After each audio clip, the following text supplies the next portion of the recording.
I lost everything that I had. Was wanted. So you were wanted by the police? Yeah. So my mum's house got raided and things like that. I've got a picture on my phone. I took a picture of it, funnily. I had 2 tuna sandwiches, £1.10 and a cigarette to my name. First of all, why did you go to prison, if you can share it? You could have taught me into doing absolutely anything when I was younger. I was just 15 at the time, I was drunk, seen a group of lads in the distance, we've jogged up, I've ended up punching one of them. He's hit his head on a gate post, he's broke his eye socket and he had like 16 stitches or something in his forehead, I think it was. Yeah, I got arrested and it was like, you're being arrested for grievous bodily harm, and I was like, fuck.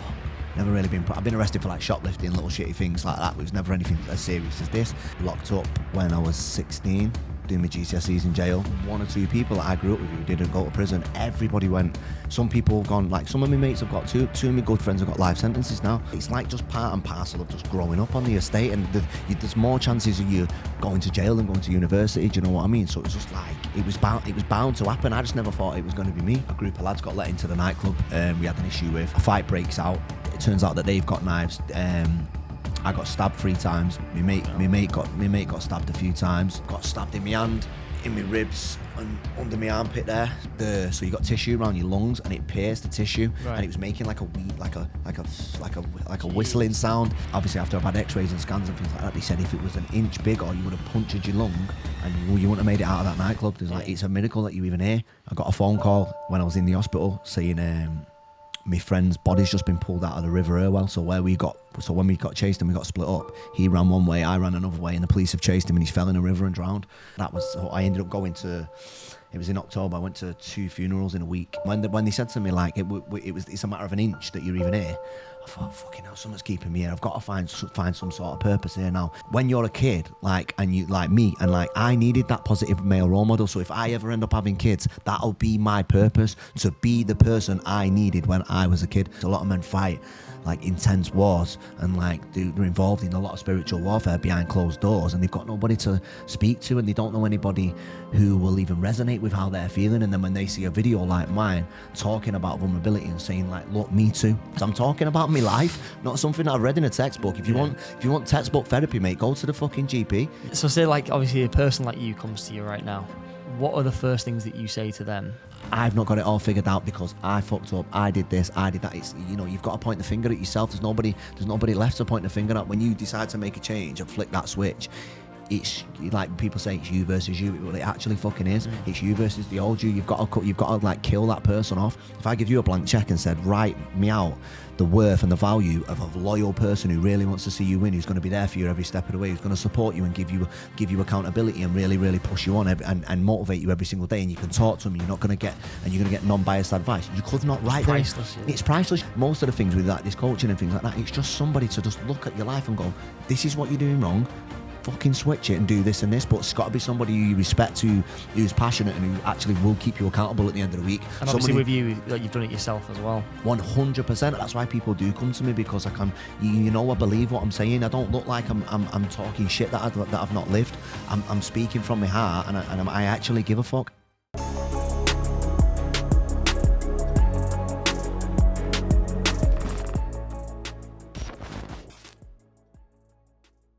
So we're joined by Peter Griffiths. Peter, thanks for joining us. Do you mind just giving us a bit of a backstory on who you are, where you're from, and what is it you do?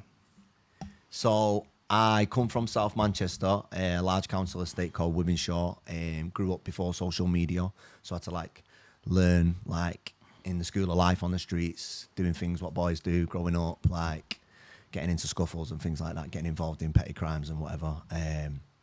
And when I was just getting ready to go into high school, my mum and dad ended up splitting up after my mum made a recovery from a cancer operation that she had, where she survived, thank God. Right. And then went into school, part of a broken home, bit confused, things like that. Ended up getting locked up when I was 16, doing my GCSEs in jail, well, trying. And then came out, back straight onto the streets, getting involved in things that I'm not proud of, and then just going through the school of life, mate, going through the motions, mate, before all this internet, before access to the internet, when there was no positive male role models around and things like that. So I was just like looking in all the wrong places for people to look up to and idolize and things like that, and it didn't serve me, to be honest. Yeah, so you said obviously looking up to people to idolise. Well, what were some of the factors that you think just pushed you down that path of just like, getting involved in the crime and getting involved in those sort of, the negative behaviours at the time? Just when so when you've got a dominant male figure in your life, mine was my father. When my household broke up, my dad changed, cold, quiet, bitter, angry, things like that. So the connection was lost there and then.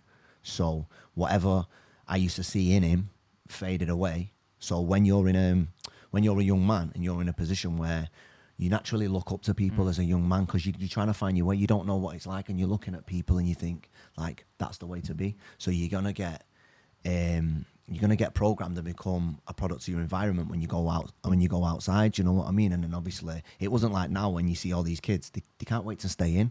Staying in when I was young, staying in was a punishment. It's the opposite, isn't it? It's the complete opposite now. You could, if you wanted to punish your kid, just put him out in the garden for half an hour like a dog, and he'd be crying to come back in. Sounds good in the park with his mates. Yeah, well, as it was me, it was like FOMO sitting in it. It was like staying in. So when I would go outside, because I was in search of validation that I wasn't getting at home, it was all like the older people on the estate who'd already been through the things that I'd been through, and were at like an older stage and a later stage of life. So I was just looking up to them and seeing what they was doing and seeing how they was earning respect and how they was earning money and how like people treated and looked up to them, and then seeing the things what looked like that made them who they are. And I started looking up to things like that, and it was just like, basically just being a product of my environment, really. Just So what obviously when you engage in that sort of life for a particular period of time, how long was that for, by the way?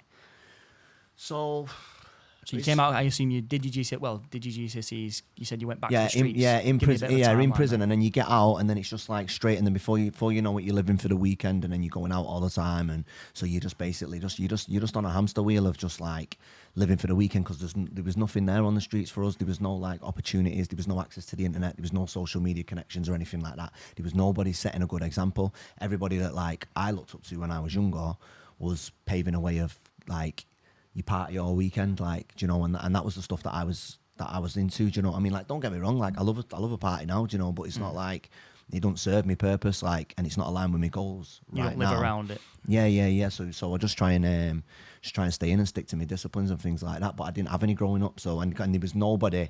Discipline wasn't a thing. Like, we always had a negative association with discipline, because when discipline meant detention, meant isolation and things like that, you program from school, aren't you, not to like discipline. Whereas now it's like, it makes us who we are, doesn't it? A level of discipline, you know what I mean? It's like short term pain, long term gain, isn't it? Yeah, 100%. So what was it that set you onto the right path then? Obviously, I assume you had a few years where you were like, committing crimes or whatever you were doing, but then what was it that like switched in your mind to then put you onto a different path? To be honest, it's hard, because when you've only known one way of life, when you've only known one way of living, someone can show you a million ways to go, and you can try it for a month, and then before you know it, you always end up reverting back to your standards and reverting back to what you know. Everybody always does it. They say a leopard never changes its spots, and it couldn't be more true for people that are like grew up on the streets or have been locked up and things like that. That's why like reoffending and prolific offending and things like that are an actual thing. It's because it's hard to break the cycle without a clear cut roadmap. And when you try something and then it doesn't work, and then you go like, what you're going back to when you come from nothing like I do. There's no fail safe. There's no rich family involved. There's nobody. You're going back to your friends and doing what they're doing, because you've got nobody else. Do you know what I mean? And that's basically what it was for me. But it took me till like, it's only really like doing what I do now has only really been starting to take off over the last couple of years. But like, it took me a long time, and like me 20s was a fucking absolute roller coaster, mate. So it was like I was going from job to toxic relationship and things like that, and every single one of them was breaking it down. And I was just thinking that like, I just thought I was just a genuine fuck up, when I really didn't know anything about, like I was saying before, about discipline and things like that. I had to pull it back myself and right my wrongs and take some of the blame, whereas really I used to like playing the blame and that when I was younger and things like that. And like, the only person you got to blame for the outcome of your life and your results are you, because you're the one who makes the choices at the end of the day. Do you know what I mean? Yeah. So what were the things that really set you onto that path then? So obviously you had relationships, you had shit jobs or whatever you were doing, but what was the point where you said like, enough's enough, like I need to start doing other things now? So basically, I've had a couple of them moments because I'm not one of them people that learns his lesson the first time. Yeah. I'm like a proper hard-headed learner. I say it all the time. Like, you can keep telling me to stop speeding a million times. It's not until I crash the car that I'm actually going to fucking slow down. Do you know what I mean? Yeah. Like, I'll be like, yeah. I'll tell you what you want to hear in a moment, and then I'll just go straight back to type. You know what I mean? I'll just, I'll be honest with me. I'll put my hands up, mate, and say that that it's not just been like as easy as like living wrong, learning a lesson, changing my path. It's like it's been an up and down journey, but like it got to the point of where I was just disrespecting myself so much with the relationships I was in. That's why I always say it to people, like, you know, a big indicator of like how someone feels about themselves is the people they choose to spend the most time with. Like, you can tell basically like how someone feels about themselves through their partner. But just by looking at them, the way they carry themselves, the way they let them speak to them, and I was guilty of that. I was always in the wrong type of toxic relationships, and then I was heavy on the drink and the drugs and things like that. And I just basically, and I had this victim mentality and stuff because I didn't even like I was saying before, there was no like internet, so I could only grow to what I was exposed to. So I was just exposed to all the wrong things, and it just got taxing on my mental health and things like that. And I ended up really going downhill on like alcohol and like substance abuse and things like that, to the point of where I ended up like self-harming for about 13, 14 months, like physically, like was cutting myself, like, because I was that depressed, and I just hated the person that I was in. And the only thing, because I struggled with my emotions through like going through loads of things when I was younger and not having somebody there to fucking speak to and open up to and stuff like that. And you told like bottle it up, man up, and things like that as a kid. I was guilty of that, but I was bottling it up and using substances to mask it all. And then in the end, the mask, mate, was burning fucking holes in my face, mate. And I ended up just fucking self-harming because it was the only way I felt like a release. And I wasn't even thinking at the time of what I was going to look like. I wasn't even thinking about the scars. I wasn't even thinking about how other people might perceive it and receive me when I'm turning up, scarred up and things like that. I wasn't even thinking like that. Is that what it is? Like, when obviously, like, I've always seen people self-harming as a person that's never done it, and I've never really understood it. Is that what it is in terms of the reason you do it? Is because it's like pent up energy and you need to hurt yourself? It's a release. Yeah. So basically, like, when I used to see people when I was younger, and I used to see they used to have marks on their arms and stuff like that, I used to think they were weak. I used to think they were mentally weak. But really, when I've gone through it myself and been through those motions, I think when that's your only option for a release. You're fighting fire with fire because you're inflicting physical pain on yourself to distract yourself from the internal pain. What's going on? The internal pain's burning that much inside that you would rather physically hurt yourself to distract yourself from what's going on, and you're struggling with your emotions. When I see somebody who's cut up and things like that, I just know they're struggling mentally and struggling with their emotions. It's not like. It's not a cry for help. It's like I'm trying to put fight fire with fire, basically. So yeah, and that's all I was doing for ages. And then it just got to the point of where I was like, I was full of scars, head to toe. Done my legs from my knees up to my thighs. I had done my shoulder, all from my wrists all up to my shoulders. I even done my face on one time. Stuck a pair of scissors in my mouth. I was really bad. And then it just got to the point, and like I was fighting with my friends as well, who was seeing me with this, and he was like, I don't want to see you with any more marks. But obviously, because I couldn't speak to him about what I was going through, because it was a solid group of lads, and I just felt like the odd one. Do you know? I always felt like I was different anyway. So then, when I was struggling on my own, the idea of going up to a gang of lads and going, listen, boys, I can't cope, help me. It's like it's foreign even now to people. Like, people will be watching this, like, who've got mental health issues, and I'm like. The scariest thing about it is telling everybody what's going on, the fear of the judgment of other people and things like that, knowing that you think that, and in the back of your mind you think, they don't feel how I feel, so how can they help me? Do you know? So I'm going to waste my breath and I'm going to embarrass myself at the same time. So nah, that's why it's a no-go for a lot of men, and they do bottle things up. And I was guilty of that for ages. And then in the end, it got to the point where I was just sick and tired of just like cutting myself and things like that. And I thought, I can't be this can't be it for me. This cannot be it for me. So just. So what would you say are the main steps? Sorry to butt in, but what are the main steps from going from obviously harming yourself that severely to then not doing it at all? Like, how did you turn that around? It's a mindset shift. And like when I at the time, when people used to talk to me about mindset and things, I used to think, sure, mindset, like it's even a thing. But now I understand the severity of it and how important it is to actually like just be honest with yourself, be like, right, and you have to sit with yourself and be like, right, if I keep doing this to myself, what's the outcome going to be? You have to look in front of it. You don't just be like looking at the pain right now and just and drowning in your self-pity and things like that. Just start to think, right, I need to take action. You've got to get serious about your life, because nobody's born to just live a victim's life, get to a certain age, butcher yourself and then just see what happens afterwards, and just keep going until you finally top yourself one day. Like that's nobody's life. God didn't put us on this earth to just fucking survive, suffer and die. Like that's no man's story. Do you know what I mean? And I knew that deep down. I had a burning desire inside, and I thought, I'm more than this. I'm more than everybody said that I was going to be. There's always been something burning inside of me. I always felt different when I was with people. That's why I was always trying to fit in and seek validation and going out doing all these drugs and things like that, because I just wanted to be. I wanted that validation that I never got from when I was younger. Like when you see like guys and older men and like and they're quiet, but you know that they've been through a lot and stuff like that. That's just that little boy inside that never got to open up to someone. You know what I mean? That's just that guy that needed that validation when he was younger, or struggling to find his way in the world. Yeah. And that's what I was like. And then it got to a point where I just don't even know what made me do it. I just pulled up YouTube. I thought I need to see something that's different, because I can't keep looking at these four walls. I need to see something that's different.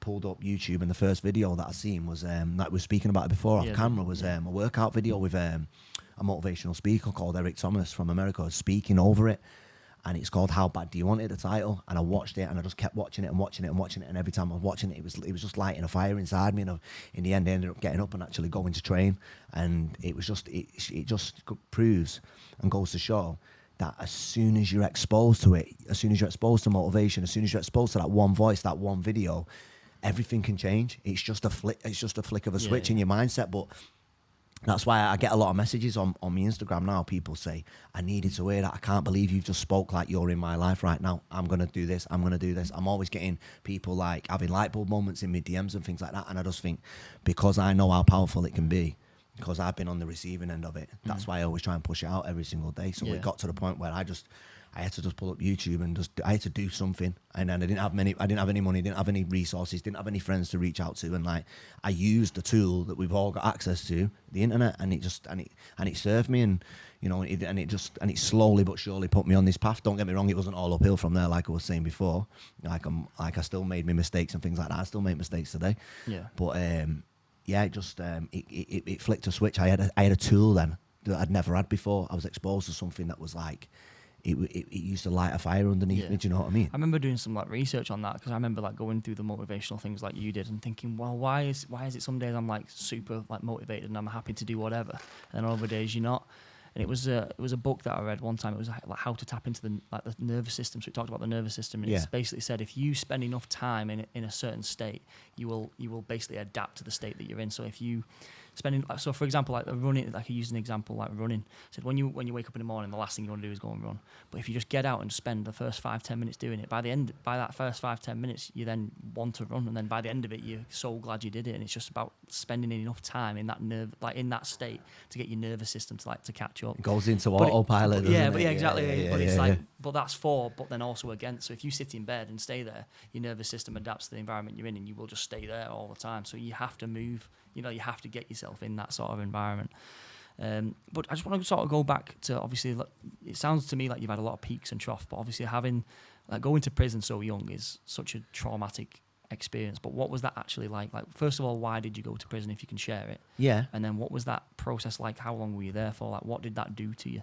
So when we was younger, like I was saying before, there was no like access to the internet. There was no clubs available for us and things like that. We were just a group of lads on the streets with no positive male role models and things like that. So we was looking up to like the elders on the estate and like going out, getting drunk on the weekend and getting into fights with other people from other areas and things like that. That was the thing. That was like the trend. You go out at the weekend, you and your mates, you get as much beer and weed and whatever else you can get for the little money that you've got, spend it, get off your head till all hours of the morning and go for walks. And when you're exploring, going on mooches and things like that, like doing whatever you was doing, you're bumping into other groups of lads and you're getting into altercations, fighting. Nothing really like super serious. Every now and again you see someone get really hurt, but most of the time it was just swinging handbags in the street, you know what I mean? Everybody drunk. So it was just like, it become a trend then.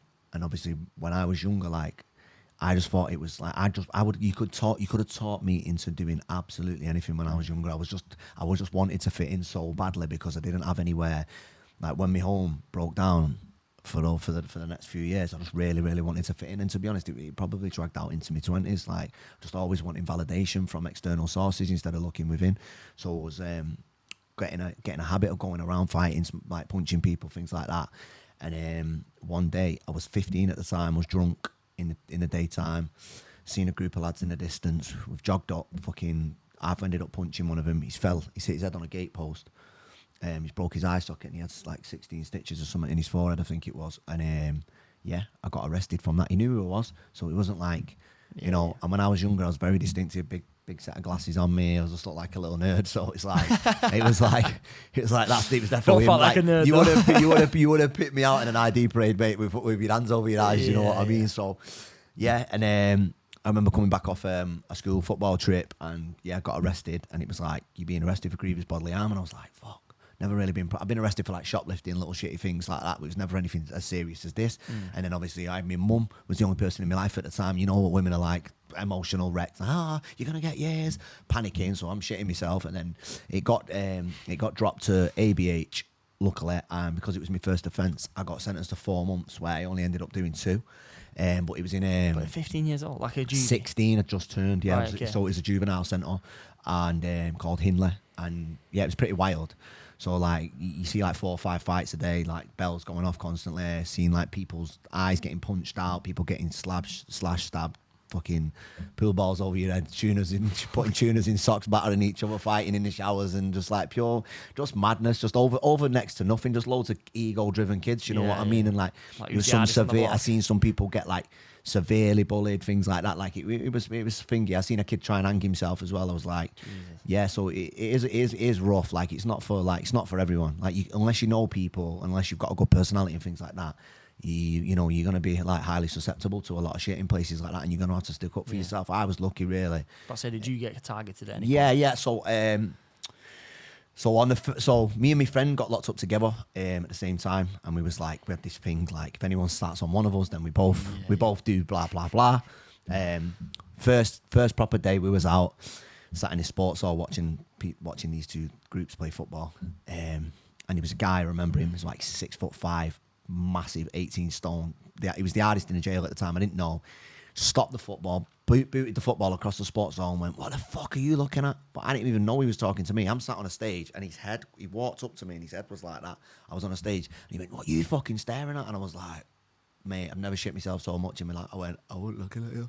I just went, "I wasn't looking at you." He went, "You fucking was. You look at me again and I'll punch your head in." And the whole place, even like the screws who were stood there, didn't say a word. Everyone was shit scared of him, because he was tough. He was like, but he was dangerous. Do you know what I mean? He was a fucking giant at the time. I'd like sat there like the Milky Bar Kid on a little chair on stage. Your glasses on. Yeah, glasses were steaming up, mate. I'm telling you, I was fucking shitting myself. And it was like, there was a few people like that, to be fair, like, when you see like them 16-year-old, 17-year-old kids, and they look like grown men, beards and all that, and you're like, fuck me, I didn't look like that when I was 16, 17. You know what I mean? It was just like, it was a mad experience. But then like coming home, obviously, you go on like it was nothing. Yeah, it was a minor, and it was blah blah blah. But it's boring as fuck. You just sat in a cell most of the day doing absolutely nothing, just doodling on a pad, watching shitty fucking bargain hunting. It's poor, smoking fucking roll-ups and eating shit food. It's no place to be, especially for a young kid who's active. And I was always academically sound, so I was like, my mind was going a million miles an hour. So that's what I was trying to do my GCSEs when I was inside, but I stood out enough anyway by the way that I look. So imagine me like doing separate work to everybody else in the classroom and like that, and they're like, "Why is he doing that? Why does he get to do all that?" Because I'm like having to have my own space in art to do my own little things, like. And it was different, so it's just like, it just brought more attention to me. If anything, it didn't help me, because I didn't get any GCSEs, and everyone thought, "Oh, who's he think he is fucking special?" You know what I mean? And I just looked like some little fucking like I had special needs. Do you know what I mean? So it was a mad experience, and like when you're in there, it's not really much. There's anger management and things like that, but there's not really much anything for you for when you get out. There's no courses really. There was a little bit, and it was like religion courses and things like that, and at the time I was just like, fuck that, I couldn't be arsed with it. I just wanted to get home, because my mates were all sending me letters and things like that. My little crew, what I was chilling with, they was all sending me letters, "Can't wait to get out, we're going to get all this weed and we're going to do this," and I was just selling the dream. My mate found my mate's mum passed away recently, and he found loads of letters when we used to send them to each other when we were kids, and that. I was reading them back in stitches. And you just think your mind then when you're young, the things you think about when you're young, and you think you've got it all figured out, and you think you know the way the world works, and you haven't got a clue, not a clue. And then to actually see my mindset and how I used to think and feel, and the things that used to excite me when I was a kid, I was reading it back thinking, no wonder, man. No wonder my life's been a fucking roller coaster the way I was was going on like that. Would you say that prison actually reformed you in terms of like once you Not left? at all. Yeah. No, not at all. Walk us through that. Not at all. It doesn't, because like you just basically, you know, it's glorified. So when you're hanging around with kids, and like it was like the way to go on my estate. So you get to a certain age. There was only like 1 or 2 people that I grew up with who didn't go to prison. Everybody went. Some people have gone. Like some of my mates have got two of my good friends have got life sentences now. Like they got like. So, and I know people who've got like 10 years, like done this, like there's loads, like the amount of years that just go through one little area on a council estate. It's mad. It's like just part and parcel of just growing up on the estate, and there's more chances of you going to jail than going to university. Do you know what I mean? So it's just like, it was bound to happen. I just never thought it was going to be me. I didn't even fathom it. I used to look at people going to jail, and I used to wonder what it was like. And obviously, you're watching films and that when you're younger, and you think, you fucking hell. I know, you know, you just know when you're not built for it, you know. Yeah. So when I got out, it was like, yeah, like everybody wanted to know what it was like. It was like, so my school let me back for the last couple of months, which was mad. Really? Yeah. And it was just like going from that environment straight back into school. It was just completely different, and everyone just wanted to know what it was like, just getting mithered all the time.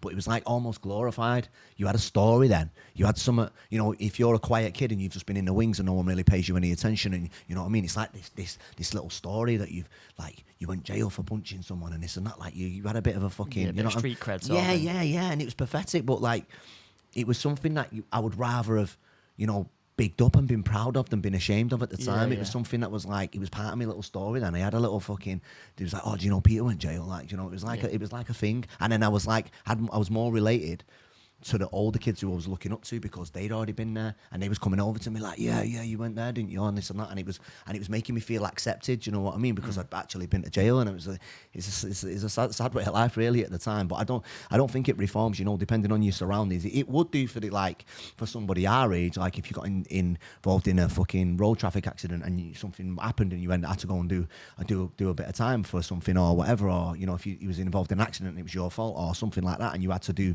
some time, obviously heaven forbid, but you would do a lot of thinking, you'd do a lot of reading, you'd use your time wisely, and you'd know that that's not a place for you. Whereas when you're in those young offenders and things like that, they're telling you the probability of you coming back, it's like 80% of you reoffending and coming back within the first year. And I'm looking at these stats and all this when they're telling us in the classroom, and I'm thinking, fuck, I'm going to be in and out of here, me. Yeah. That's what I thought. I got out on a curfew, and I was on eggshells for about 2 months until my little license had run out. And then I was straight back to it then. Because even though like, when you're a kid, a couple of months, it's a long time to be away from all your friends, and you know, everyone gets onto new things, gets a new source to go and buy your weed off and things like that, and they're all coming back to when you get out, and it's like, oh yeah, we've got this now, look at this now, and then before you know it, things are just snowballing. You know, you get out, you get out, and then you're like, you're in a bit of a daze at first because you're catching up, and then before you know it, you're just right back to your old habits and just doing the same thing. So they don't rehabilitate you, not as a child, no way. Yeah. So obviously, you went to prison, then you came out, you had like substance abuse, and then obviously the toxic relationships, the shit jobs, the self-harming. So and then obviously you said you got onto Eric Thomas, the video, when that happened. So was that like that was the start of your journey, I assume? But what was the first thing like that changed in your mind, your mindset like shift, that then sort of pushed you on that path of not going back? It's just like, you know, when you get to a certain point and you just got to get sick of like you just getting the same results from the same poor behaviour, and you realise that there's nobody gonna, especially as a man, nobody's gonna stop what they're doing and put their life on hold enough to come and sort you out. You've got to do it yourself. Otherwise, if you don't, you're just gonna stay on it in this perpetual state of just fucking negativity that's never served you. And then you're gonna wake up one day and you're just gonna realise that you've just got a life that you didn't even really want when you was growing up, and that scared the shit out of me. I thought, like, I've got to do something. Nobody's going to come and save me. I've got to actually take action now. And I didn't have a clue how. Didn't know what I was going to do. I tried so many things after that when I started to sort myself out, getting jobs on the railways, things like that. And like, but when I actually like, I'd never really done like big stints sober in my life, and so basically when I'd gone through that phase of self-harming and stuff, so I've got into a couple of relationships, and then one of them, the last one, it broke down, and then I ended up going on like a 2-week binge. Like, I mean, I was just non-stop drinking for like 2 weeks, doing coke, doing all sorts, and then I ended up getting kicked out of where I was staying. I was staying with a friend's mum while my friend was in jail. I was staying in his spare room with his mum. And then she was like, look, you're too much. You're coming in all hours of the night. Like, you can't stay here anymore. You've got to find somewhere else to go. So I had a hire car at the time, but it wasn't in my name. It was in my mate's name. So I've ended up throwing all my shit in the boot, clothes, everything like that, bit of weed, whatever I had, a bit of money, everything that I had, I put it in the boot. So gets in the car driving. I was probably still a little bit intoxicated. Drives past a police dog unit, comes out after me, drive down the road. I think, fuck, I've got to get off. So as soon as I tried to put my foot down, before I even got any decent speed up, there was a bus at a bus stop, and then there was bollards on one side. And just as I was getting to the bus, an old couple tried to overtake the bus and block me in. So I've jumped out, dropped, my phone's gone flying, and then I've turned back round, run to get my phone off the floor. And as I bent down to pick my phone up off the floor, I don't know if they've still got them now because I've not seen one for ages, but like in the dog units, they've got a button on the thing and they press it and the dog can get into the front.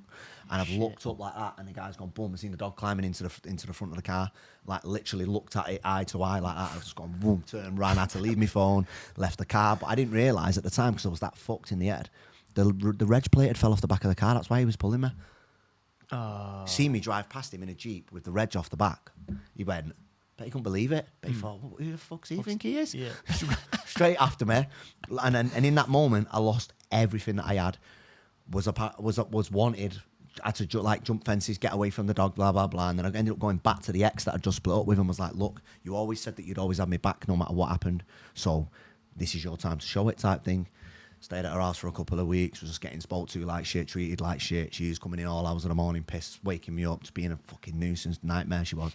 I ended up fucking, with what little clothes I had at the time, leaving with a fucking bin bag, with whatever little belongings I had in it, absolutely fuck all, and going and staying in a B&B. So you were wanted by the police this whole time? Yeah. So my mum's house got raided and things like that, and I didn't actually have a warrant, but I didn't realise until a few weeks later that I wasn't actually wanted. But I just thought that I was. They just was like, because they found a bit of weed in the car and things like that, they went and that was like searching grounds for my mum's, which was my last bail address. They went and kicked the door in, whatever, just to turn the house upside down, saying we think he's up to X, Y, and Z, but what we can't prove it. We just come here. Like there's always on my doorstep from when I was a little kid. They know my mum by name. Conversation. They were like sitting in saying, look, we've been here a million times, like that. It was just like one of those things. So I had my mum on the phone saying, look, you can't come back down here, type thing. So I ended up staying in a B&B, and it was £45 a night. So I started working for £60 a day for my mate, being a labourer. And one morning, I remember he didn't turn up, and it was, I think I was on my last night, and he didn't fucking show, didn't answer the phone, and I'm sat at the end of the bed, mate. I had no money. I've got a picture on my phone. I took a picture of it, funnily. I had 2 tuna sandwiches, £1.10 and a cigarette to my name. And literally I was on my last night with the roof over my head was about to be taken away. Me boss, so-called friend, didn't come and pick me up for work that day. And I was sat down thinking, what the fuck am I going to do? And when you just have that moment of realisation that you've hit rock bottom. Was that the lowest point? It was one of them. I'll get a list out one sec. Well... But yeah, listen, it was a very, very low point, mate. And I sat there and I thought, I've got to do something. I've got to make it happen. I've got to change my circumstances. I've got to try and figure something out. So I was trying to like ring around, get work, couldn't get no work. I had a couple of mates chipping out me like with the odd night here and there in a B&B, and it just come to an end. And I was like, right, I've got to do something. So I had a mate who was needed a driver for something. So I ended up fucking driving a car for me, mate, and getting paid to do it, which actually bailed me out of the shit. Then I found out I wasn't wanted. So then I've obviously leaving this B&B and stuff like that. I had a bit of money in my pocket, started to try and and then I was staying with friends and things like that. I was actually like starting to try and clean my act up. And then I ended up going on like an all day, like an all day festival thing in Liverpool. And then a few of my mates were out in Manchester. So I've ended up coming back down, going out with them to a nightclub near the Printworks. Ended up, staying up all night, and then but like at about 1-2 in the morning, a group of lads got let into the nightclub. We had an issue with just over something or nothing. Couldn't even tell you what the issue was over. I'm still to this day haven't got a clue. A fight breaks out. It turns out that they've got knives. I got stabbed 3 times. My mate got stabbed a few times. We've ended up. Where did you get stabbed? Got stabbed in my hand, in my ribs, and under my armpit there. So we've ended up scrapping with these guys, whatever. It's gone and spilled out onto the streets. The police have come as we were going outside to have like round two outside with them. The police have come, split it up. Like, so I've ran one way, my mates ran another way. I've ended up like going fucking lunatic, going to my mates because the UFC was on, and I had it in my mind that I was watching it. Sellotaping a tea towel around my arm, putting them under my arms, and just sat, still doing lines, still drinking, watching the UFC till fucking it finished at about 6 a.m. Then went to a house party till about 10 a.m. This is how fucked I was, yeah. Went to a house party till 10 a.m. Then I thought I need to go and get my head down. So I messaged that same girl again. I was like, I need to come back. She's like, right, you can come back. Lets me back. I come back. Obviously, I told her what happened. She's like, yeah, just come round. Went round, and it wasn't until I was trying to sleep with her. She was like, mate, you're not well. Like you're bleeding. You can hear like a mad wheezing sound when you're on top of me. Like you need to go to the hospital. Stop fucking. You know what I mean?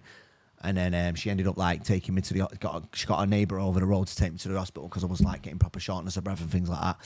So I went in the hospital, and it turns out that the knife that went under my armpit was like, it had pierced so you got tissue around your lungs, and it pierced the tissue, right. And it was making like a whistling sound, but I didn't know what it was. It was making like a whistling sound. And then obviously after I've had x-rays and scans and things like that, they said if it was an inch bigger, you would have punctured your lung and you wouldn't have made it out of that nightclub. There's like, it's a miracle that you even here. So then I spent all day in the hospital and got to about the evening time. I got a phone call when I was in the hospital saying my friend's body's just been pulled out of the River Irwell. So when we got chased and we got split up, he ran one way, I ran another way, and the police have chased him and he's fell in a river and drowned. I've been laying in hospital, just lost my friend. And then the police all raided the hospital, arrested me for violent disorder, things like that. I was like, fucking hell. So it was like, then I was in there, and my cousin messaged me when I was in there saying like, look, come, she gave me an out. She was like, you can come and stay with me. Like I've had cliff notes off my auntie Sam at the time. She's like, Sam's given me cliff notes on what's happened. I don't really need to know the details. Just know that I've got a comfy sofa. Come and get your head down on it and just chill out. You don't need to be involved in any shit. Just keep it thingy. Which I was like, thanks. Do you know what I mean? When you're in a position like that and you're in hospital and you've like, something's happened to you, then you really get to see who's really got your back. And like some people fade away and some people stand by your side. You know what I mean? So anyway, ended up getting out the hospital after a couple of days, and then it was just like back onto the drinking every weekend because every weekend was a memorial weekend then for celebration of my mate's life type thing. Everybody getting together, getting wrecked, whatever. And because of the autopsy took so long because he had like multiple stab wounds to the chest and he drowned, and they was trying to determine the cause of death, see if he died before he fell in or things like that. And it was a long process. It took months really to have a funeral, so you can imagine what it was like. So then it was getting blasted all over. Like I was on bail at the time, and then a month before his funeral, my cousin who texted me when I was in hospital, she got found dead after an overdose. She took an overdose and she got found dead. So I ended up going to, it was in October, I went to 2 funerals in a week. So I was dead gone. But that's the cousin that let you sleep on the couch? The cousin who said she'd let me stay on the couch. Obviously with all the beef, she had her own battles, and her mum killed herself. So she had she went to the cemetery where her mum was buried and took an overdose and ended her life.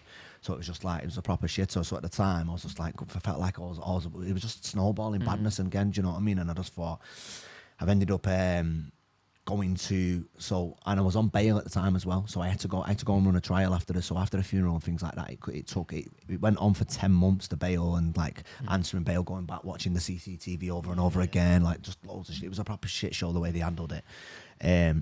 And yeah, after so it was a 4-day trial. It got acquitted after 2 days. I got a walk out after 2 days, but it was like fucking blasted in the paper. Then by this time, certain people was like blaming me for my friend's death, saying, "Oh yeah, he could have done this. He should have done this. It was his fault." Blah blah blah.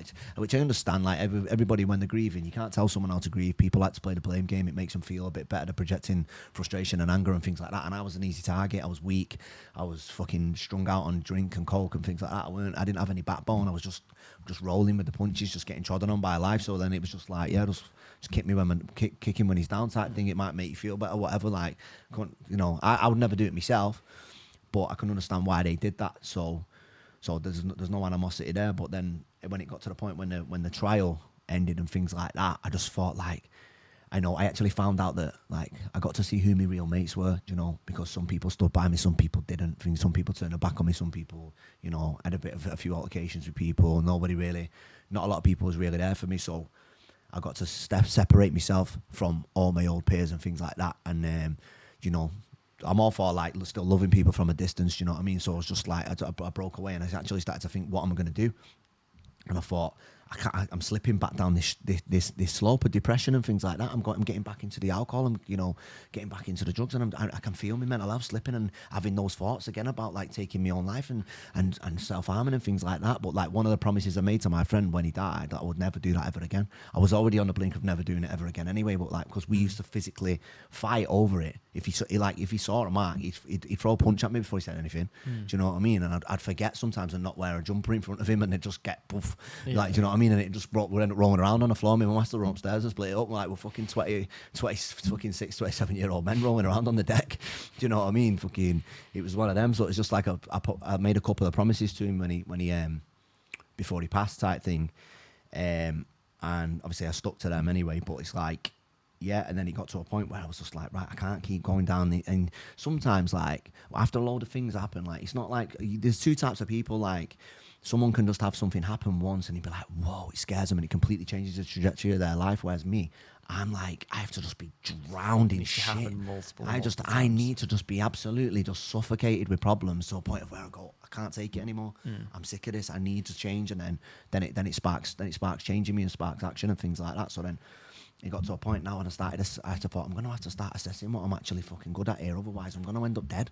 I'm going to either end, you know, it was a big eye opener. I thought, just one wrong altercation, you know. And when they said to me, like, it's a matter of an inch that you're even here, I thought, fucking hell, something's keeping me here. I've got to find some sort of purpose here now. And this time, obviously, I was still using the motivation on the times when I was feeling down, like when I was on my little come downs or whatever, and I was trying to get myself sober, and I was, right, I'm stopping it now. You know, when you make yourself a million fake promises, like Monday, that's it, gym, we're starting again. You know, I was the new man every week. So I was just, you know what I mean? You know what it's like, right, I'm not touching that again. I'm doing this, and this, you know, making yourself them fluffy promises that every single man makes when they're out boozing all the time. Like, you know, that's just fucking your regret speaking to you. That's your conscience, you know what I mean? Telling you, like, you'll make the changes, you know, and then we soon forget when Friday comes, you know, what we was promising ourselves on the Monday. So I was just in a state of, I just had to make myself a promise, and I thought, you know what, the only way I'm going to find purpose is actually start thinking, like, what am I good at? And I actually wanted to be an actor. I wanted, so I've always liked performing arts. I've always appreciated what it's like for people to get on stage or stand on this side of the microphone and things like that. Doing anything, whether you're singing, whatever you're doing, whether you're playing instruments and things like that. I've always liked it. I've always been in a theatre and things like that since being young. I've always appreciated like acting skills and that on a stage. And I always thought like someone can make you feel like a certain way, you know, when you watch a film and like you can get motivated off the right film, or you can, you know what I mean, and that's just based on raw acting skills. That's based on somebody going into a zone and then projecting it and making people feel a type of way. And I thought, it amazed me, and I thought I can do that, because I thought everybody always comes to me for advice and things like that. Even when my life was an absolute shit show and I was fucking living on tuna sandwiches in a fucking B&B, people still ringing me like with relationship problems and that, and I'm thinking, can they not see me or something? I was thinking, but they're like, nah, you talk sense. And like my girl mates and things like that, when they was going through breakups and that, or they'd come to me and be like, oh, I need this, and I'd give them a proper like kick up the arse just by saying a few things, you know, making them realise that like there's more to life and stuff like that. I just never took my own advice. I was just like, do as I say, not as I do type of guy, you know what I mean? And then so I did performing arts for like 3 years, was in college and went to uni, drama school, got into a few private schools and things like that. I did like an in-house theatre performance, things like that, and was like, I was bang into it, and then, I don't know, just something inside me was just like, it just faded, the love. I ended up in another relationship with one of my good friends, like we were friends for years, like she was like me fucking rock, and then we just ended up like taking it too far. Spoiled the whole thing anyway, proper shit show. She knew too much about me, I knew too much about her. It was just one big toxic mess, and when we weren't drunk, it was animosity, you know what I mean? So it was just like we had to party to keep the relationship alive, and it weren't good. It was just fucking her mental health up, doing the same to me, and it was just then I was skipping acting classes and things like that, and then I just thought, I don't love it as much as what I say I do, because when I say I love something, I go all out, and I'd lost like the fire burning, and I thought, what am I going to do? And I was panicking, thinking, what am I actually going to do? And I thought, first things first, I've got to get sober. I thought I need to sober up. So for the last 9 weeks of the relationship, got sober, was training and stuff like that, started to put a bit of weight on, felt good about myself and things like that. When she was going out getting wrecked all the time, and in the end I just had to distance myself. I was like, look, this isn't working. I'm going to go this way, you go that way type thing. And then I ended it, which was one of the hardest things I ever had to do, because she was like my best mate, so I had to fuck that off. And then I just started getting those urges again to go back out and go trashing my body and ruining all the work that I'd done, you know, going out. And then I was looking around and like didn't really have too many like close friends at the time, and I was looking about thinking, like, what else is there to do? I didn't know there was nobody else setting another example. So, but then I just thought, nah, I've got to try and do it. I've got to try and do it sober this time. I've got to. So then I just started going to the gym, and I created a new Instagram account and just started filming workouts and just writing motivational clips at the bottom, like little quotes and things like that, because I can write well. So I was just, I don't even know if people was reading them, but some people was, and like I was getting good feedback and stuff like that. Got like my first 1,000 followers off it, just off like. Then I got onto how to edit videos and stuff like that. So my edits were getting cleaner, and the things I was saying was pretty good. It was just, but then I just thought it just started burning inside me. I was thinking I meant to, like, when you do something and you start getting positive feedback by affecting other people, because really, like, to find purpose in life, you've got to be serving other people, especially if you're a man. Because like, if you could have all the money in the world, but if you're not helping other people with it, like, what are you really doing? It's looking at some zeros on a screen. Like, you're not changing. You know, we're here to make other people better. It's mad. And like, when I was getting this feedback, and I thought there was just something inside me, like, you've got to speak, you've got to start speaking. And I thought, and I used to look at, I still watch it. I'm still flat out watching motivational speakers like Eric Thomas at this point, and I'm thinking, I just picturing myself and thinking, I can do that. I know I can. So then, I must have put it off for about 6 months. It got to the point where I was putting it off from haircut to haircut. Right, when I get a trim on Friday and I'm feeling fresh, I'll do it. And then Friday came, shit myself. Next Friday came, shit myself. And it went on for fucking ages. But in this, you know what I mean? And I just thought, and then I was listening to people who was around me then, because I started to do using my social media platform in a positive way. I started attracting new connections and things like that, because I'm a firm believer in, like, you don't get, like, the connections you have in your life currently are based on, like, where you're at, based on your frequency, based on how you're living your life. You attract people into your life based on what you're doing. Do you know what I mean? Out there. Yeah. Based on, like, you know. So I was getting good connections and people who was doing things with bigger followings than me and stuff like that, and they were in my ear saying, "Oh, you'll be disheartened at first because your videos won't take off and you won't get the love that you think, you know what I mean, and you'll put your heart into a video and it won't boom and it'll affect you, and just don't let it get you down and this and that." And then that was even scaring me even more. I was thinking, "Fuck, you're not making this any easier. There's not encouragement here. You're preparing me to get knocked back straight away before I'd even start putting my videos out." I was thinking, like, at least let me fail. Do you know what I mean? And then. But that weren't the case. I put my first 2 videos out and they both went viral, and my following just went through the roof straight away. Like, within the first 2 days, I got over 10,000 followers, and I was just like, what the fuck is going on? I thought my phone was broke. So I remember I was late with my partner at the time, and my phone was just kept lighting up on the windowsill, and I was thinking, what the fuck's going on there? So I thought it was busted. Like, it was before TikTok only did 99, you know, when you have that little red thing at the top. Yeah. Before it was like 999. I was like, what the fuck's going on? I thought it was broke. Kept going on it. It just kept going bing, bing. Just too many comments. I couldn't get through them. I didn't know anything about answering comments and stuff like that, you know, like to boost engagement and things like that. I went on to that. I was just mind blown. And what were the videos? So there were 2, just me sat in my car speaking. So I had bought myself a little tripod, set it up in the footwell, so it was filming me. So I was like leaning, and just speaking into the camera, just short videos, just two videos. I can remember them. Do you know what I mean? Like it was yesterday. It only feels like, because it's only been about. So it was November 2023. The 10th of November, I put my first one out, and when I put it out. It was about 5 days after I put the second one out, but when I put it out, I went to a boxing event like 2 days after, and everyone had seen it at the boxing event, and everyone kept so what it says on the video, what does it say now? It says people are always quick to jump ship, but when the ship starts to sink, they look at you to send the fucking lifeboats. Like, stop hanging around with people who are always looking for the next best thing. That's basically what it is in a nutshell. Not even much longer than that.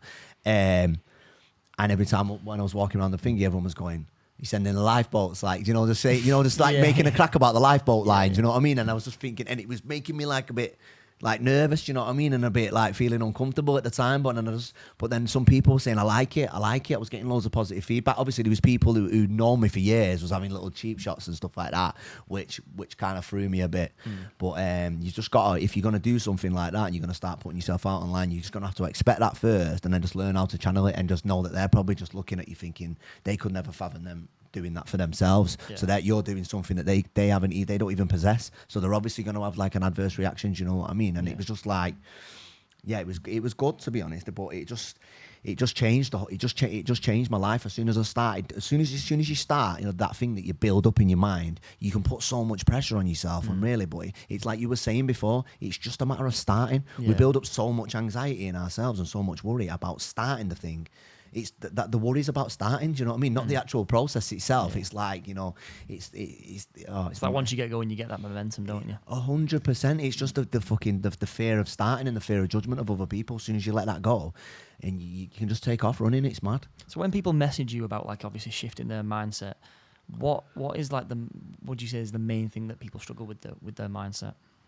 I just think people have lack of self-belief, and sometimes people don't actually see the error in their ways, because it's hard to, so I always say it's hard to see the picture from inside the frame. So when someone's going through something, it's hard for them to actually see the bigger picture, whereas somebody with me with no emotional connection or no emotional attachment to that person, I can just look at it for what it is and tell you exactly what it is, because I've got no ties to your ex. I've got no skin in your game, do you know what I mean? I've got no dog in your fight, so I'm not going to be like, I'm just going to be cold and brutally honest with you with your problems, do you know what I mean? And like, so all I do with my videos is I find like relatable topics and things that touch my heart, and I speak most of the time to the camera to the younger version of me, the person of me who couldn't leave the ex, who was always getting mowed over by people, who was getting the piss taken out of him, who was pouring into ungrateful people in the wrong circles and stuff like that. I speak directly to that person. Like, people think that I'm like, they're saying it's like you're talking to me, and I'm like, I'm talking to me.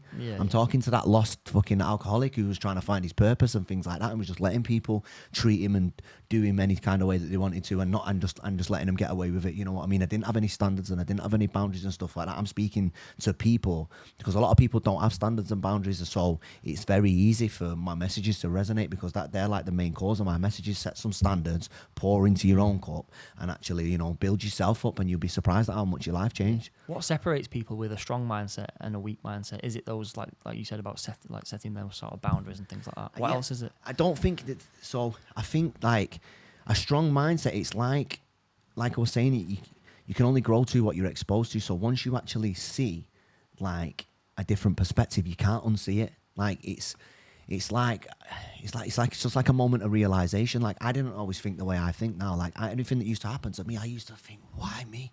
Why me? Not again. I felt like I was a sponge for problems, and I was always soaking them up. But now, when something comes, I'm thinking, right, this is a test. This is a chance for me to prove that I am exactly who I say I am on my videos. Like, this is a chance for me to overcome an obstacle, get a lesson, and move forward and progress. This is like, this is a development stage for me. Like, I just see a lot of problems and a lot of stresses and a lot of pain as development now, because 90% of the things we worry about don't even take place anyway.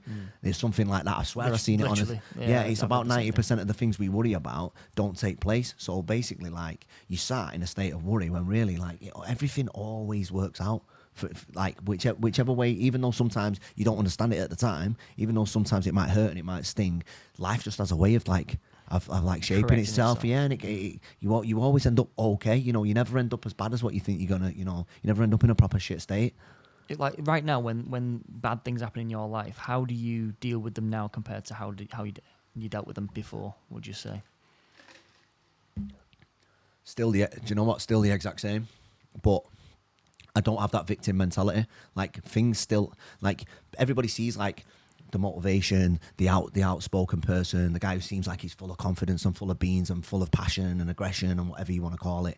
Yeah, but I still stay up at night sometimes. I still get worried. I still panic. I still think, wow, I'm at this age and I've not got this, and society says I should have this, and like, I still feel pressure. I'm still exhausted. I still feel buried through expectations and things like that. But now I know that like the only thing that can dig me out of that burial is my mindset, and like and not rolling over and not playing a victim. Because when you play a victim, when you actually adopt this victim's mindset, it's like life just keeps stepping on you. You feel overwhelmed, when really when you just change your mind and you think, right, these are all being given to me for lessons that I'm going to need to use further along down the line. You don't let it overwhelm you as much. You don't panic. Do you know what I mean? But like to say, like, I'm still a human being. I still feel like the struggles and the stresses and the things like that. But I just know, based on everything that I've been through, based on the things we've touched on and things like that, I know that I can get through it. Like, people always like think their past and their pain is like is their life story. They use it as the personality. You ever meet people and they go, oh, I've got this, I've got I've got this, I'm depressed, I've got ADHD, me ex, me this, me that. They lead with all the problems. They come with like this big bag of emotional bricks and just drop it at your feet and then be like, this is me. And it's like, you know what I mean? And you're like, that's just fuck. And I'm like, when people come to me and they want help, and I'm like, you do realise that that's fucking evidence, don't you? And they're like, what do you mean? And I'm like, everything that you've been through, and you're still here now. And not only are you still here, you're still actually trying to hire a coach, you're trying to get a mentor, you're trying to seek motivation and things like that. I'm like, do you not see what I see? Like, I see a strong person. You see a weakling, because society says if you've been through all this, then these are all like excuses and reasons not to try. When really, I just flip my mindset on it. I'm thinking, this is all evidence and proof. They used to say it to me in acting, yeah. So when I was in there, he was like, you want to be careful when you go out to these auditions and that, the rejection. And I'm thinking, rejection?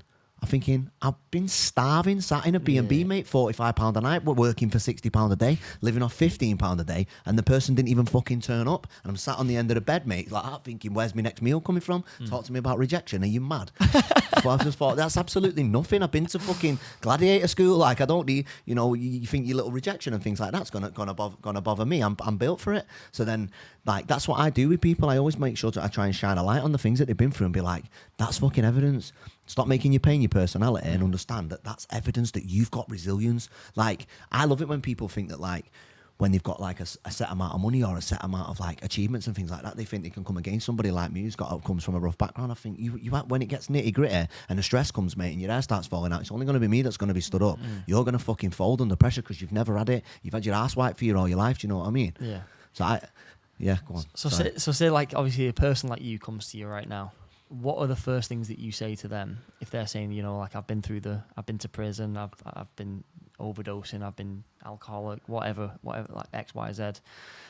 What are the first things that you would say to them to set them on the correct path?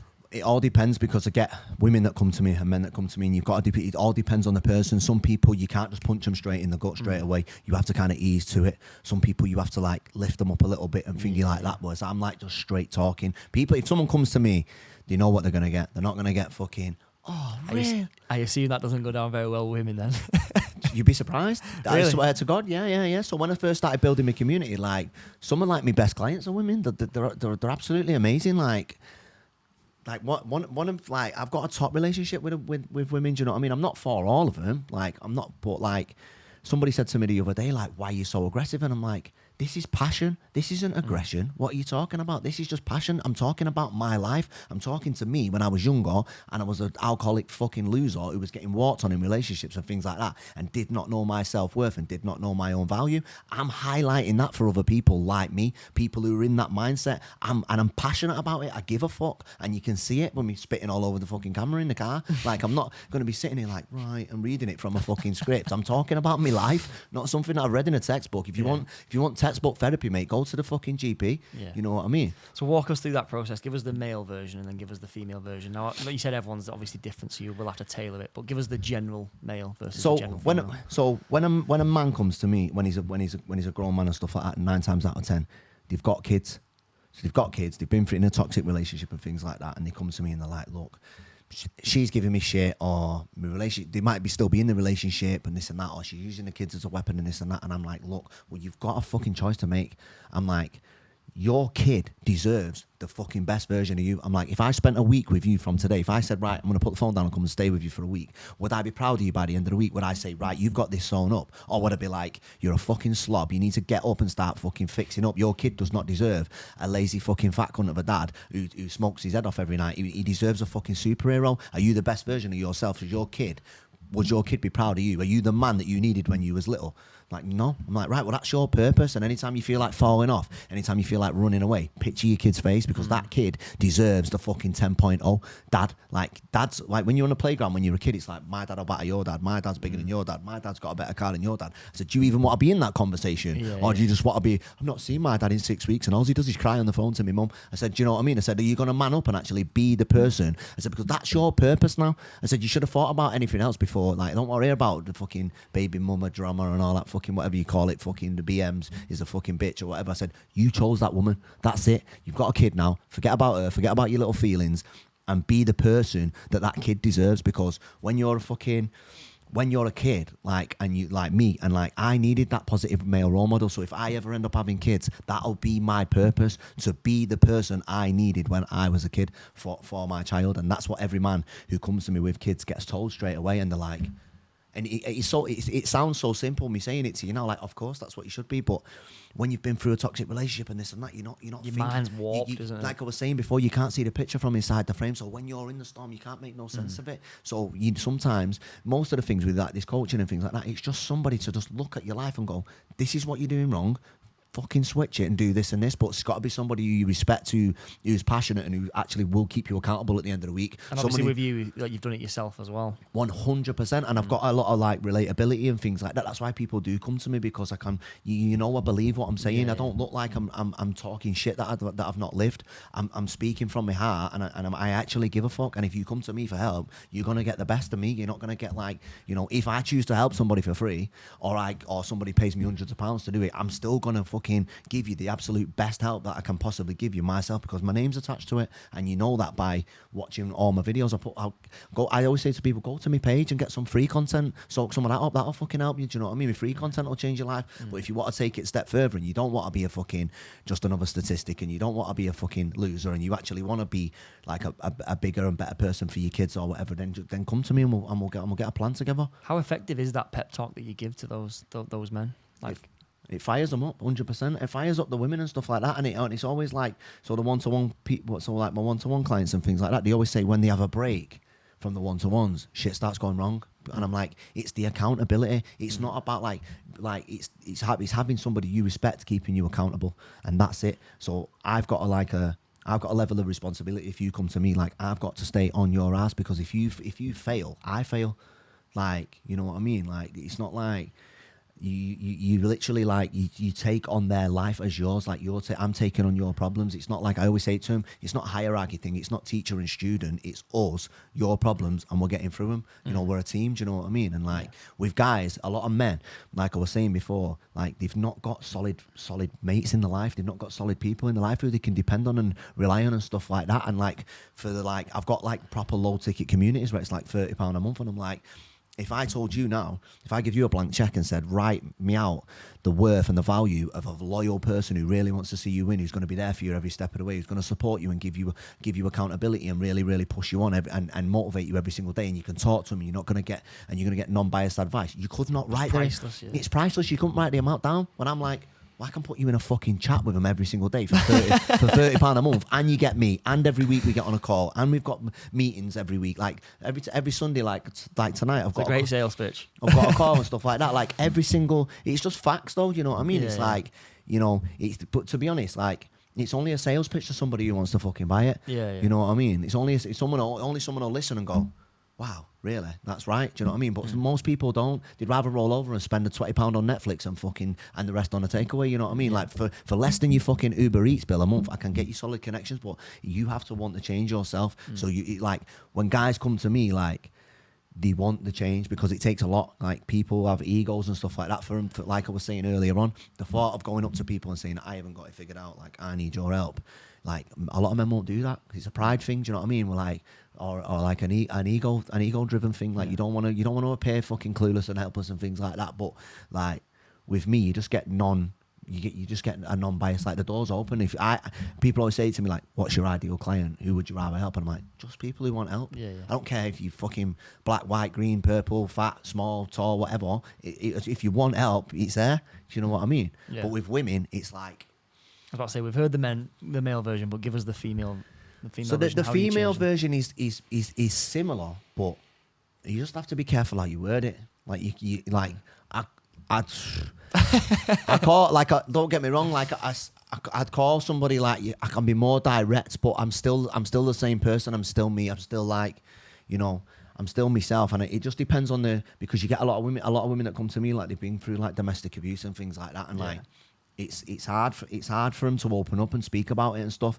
But then they come to me and they're like, you talk a lot of sense. You say things that like really resonate with me. Like what, you know, most of the people who ghost the meetings and stuff like that are women though. So they come on the first call. So I do like an onboarding call, stuff like that, where it's free. So I'll get on the call. I'm like, so what's your story? What's happening? Like, let them tell me about it. And then, you know, just to see if they're a good fit for the communities, or if they can afford the one-to-ones and stuff like that. Because, you know, some people just want to get on and vent, and then they get on and I'm like, look, it's right, it's getting on. Like, these are your options. Let me know if you want them. It's like, ta-ra, do you know what I mean? But like with women, they've all got kids. They've like, yeah, I've never had anyone who's like young. Like every single person who comes to me, especially women, they've all got kids. Why do you think that is? Because they've all been in shit relationships because of this cycle now. So not all these men who aren't doing the work are fucking it up. Because like I always say it, like you can blame the women and all that, but it all stems back to men. 100%. Stems back to men not being masculine enough, not stepping into their fucking masculine energy, and not actually just being little bitches, lying, cheating, stealing, not being honest, fucking about. And so women have got this thing called intuition, right? It's a real thing, but it can get exhausted by fucking sleazy little men who just can't hold any, you know what I mean? Who can't hold the relationship down, and they overly, you know what I mean? They just drain it out of them to the point of where you can exhaust intuition into paranoia through untrustworthy behaviour. And I think that's what a lot of men do to women. I think like, you know, you always meet a woman. Have you ever been, you must have been on a date with a woman or something like that. You meet a woman in life, and the partner beforehand has just spoiled her, just ruined her. You can see that she's a good person deep down inside, but the guy that she was with before used to put his hands on her, used to always be like cheating on her and lying about it and stuff like that. Like, you'd be surprised if you're honest with women. Women like honesty more than anything. That's why they come to me, because they get brutal honesty, and not a lot of men are honest. Like, and I was guilty of it too. I used to get caught speaking to other girls on my DMs on my old shit like years ago, and I'd lie. And I've been caught blatant red-handed, and they're like, I've seen your messages between you and her, and I'm like, nah, it weren't like that. When really, if you just held your hands up and went, you know what, I did it because I wanted a fucking bit of excitement, I was bored, I was this and that, I'm not happy, this and that. But she'd work it out with you.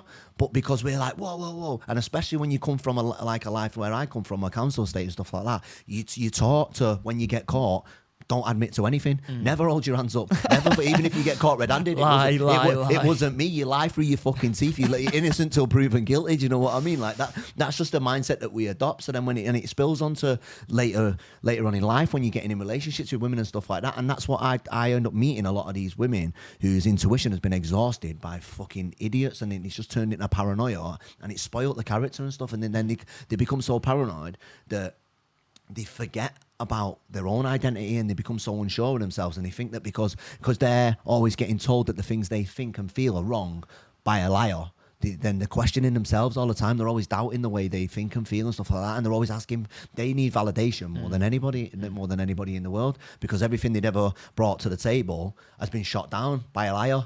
Do you know what I mean? And then they found out that he was lying in the end, and it's like, you know, it's a mad thing. Like, women are more like emotionally driven, and they are more fragile when it comes to like on a one-to-one situation and stuff like that. But it all does depend on the person. But anybody that comes to me has already made a decision. Like, he's going to tell me straight. Like, none of them, like, they say it to me. They're not shocked.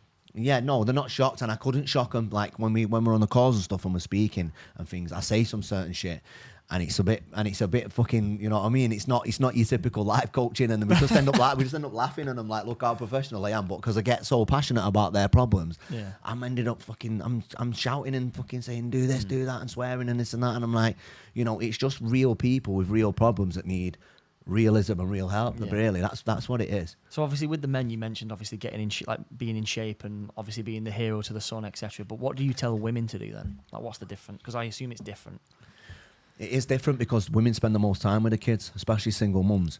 But so they need to. It's the similar thing, because they need to understand they spend the most time with their children. So children don't do what you tell them; they do what they see. They adopt your habits. They adopt the way you carry yourself. If they see you low energy, getting out of bed late, always snoozing the alarm, huffing and puffing, throwing anything on, not, do you know what I mean? Skipping showers, messing around, your hygiene's off, whatever it may be, your sloppiness, you're gonna pass that down.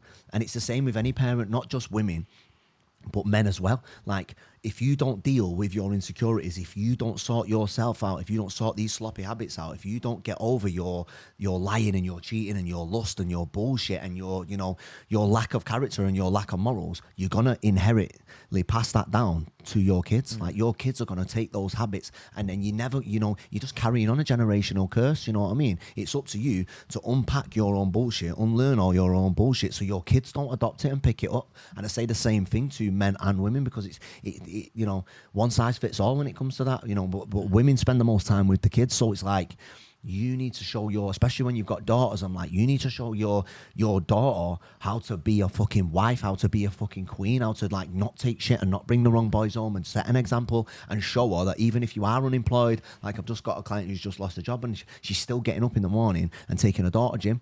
Like, and I'm like, and she's full of self-doubt. I'm like, do you understand how strong you are? You've got no money. You've just lost your job and this and that. And like, you're making ends meet. Like, you're taking 2 steps forward, 1 step back. Like, you're struggling. You've got a lot of mental health stuff going on and that. And your daughter hasn't even got a clue. Your daughter hasn't got a clue, because you're masking it, you're hiding it, you're burying it, and you're going to the gym and you're showing her what a fucking strong woman does in times of need. Like, I'm like, you're a lioness, you're not a fucking, you know what I mean?